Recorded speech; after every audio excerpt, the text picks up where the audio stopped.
গোপাল, কি ব্যাপার? তুমি নিচে বসে খাবার খাচ্ছ কেন? সবাই ওপরে সোফায় বসে খাচ্ছে, তুমি যাও সোফায় গিয়ে বসো।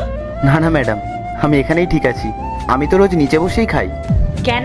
স্টাফদের বিশ্রামের জন্য তো সোফা দেওয়া হয়েছে, তুমি নিচে বসবে কেন? যাও ওপরে গিয়ে বসো। না ম্যাডাম, আমি ওপরে বসবো না। আমি ওপরে বসলে অনেকে রাগারাগি করবে। রাগারাগি করবে মানে? তুমি ওপরে বসলে কার সমস্যা হবে? নাম বলো আমাকে তার। ম্যাডাম, ওরা বলে আমি নাকি এই অফিসের সামান্য একজন গার্ড। আমার জায়গা নিচেই, সোফায় নাকি বসার যোগ্যতা আমার নেই। কে বলেছে এই কথা? কার এত বড় সাহস? সে ঠিক করে দেবে কে কোথায় বসবে, কে বসবে না। ম্যাডাম, আমি বলেছি, আর আমি তো কোনো ভুল কথা বলিনি, ঠিকই তো বলেছি। ওর এই কোম্পানিতে আমাদের সাথে এক সোফাতে বসে খাবার কোনো অধিকার নেই।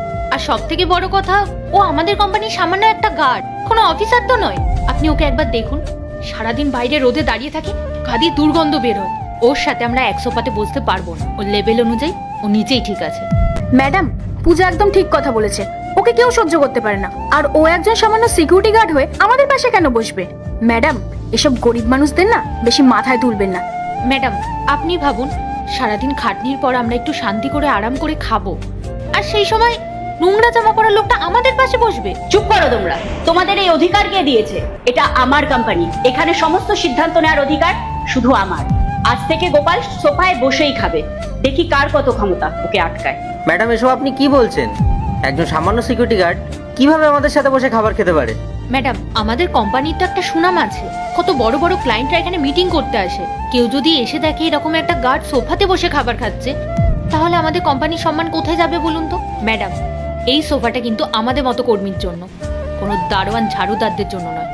ওদের নিচে বসাই ঠিক আছে। হ্যাঁ ম্যাডাম, সত্যিই তো ওর কোনো যোগ্যতাই নেই আমাদের পাশে বসার। আচ্ছা, তার মানে ওর সাথে খেতে তোমাদের ঘৃণা হচ্ছে, লজ্জা করছে? অথচ দেখো, আমি তো মালিক হয়েও তোমাদের সাথে বসে খেতে ঘৃণা করি না। আমি তো কখনো ভাবিনি যে তোমরা নিচু পোস্টের কর্মী। আমিও তো চাইলে তোমাদের থেকে আলাদা বসতে পারতাম।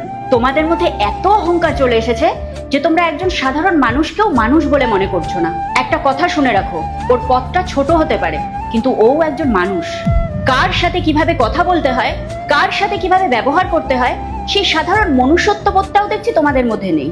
শোনো, আজকের পর থেকে এরপর কি হয় সেইটা দেখার আগে আল্লাহর এই ভিডিওটা দেখে যে সরে যাবে তার মনের আশা পূরণ হবে না। আল্লাহর এই ছবিটা দেখে চ্যানেলটা সাবস্ক্রাইব করতে হবে এবং ভিডিওতে লাইক করে দিতে হবে, তাহলে তোমার মনের আশা পূরণ হয়ে যাবে। আর অবশ্যই এই চ্যানেলটা সাবস্ক্রাইব করতে হবে। যদি কাউকে এরম ভাবে ছোট করো না, তাহলে তোমাদেরকেও নিচে বসে খাবার ব্যবস্থা করতে আমি দুবার ভাববো না। আমি মালিক হয়েও যখন কারোর মধ্যে ভেদাভেদ করি না, তখন তোমাদের এই অধিকার কে দিয়েছে? উঁচু পোস্ট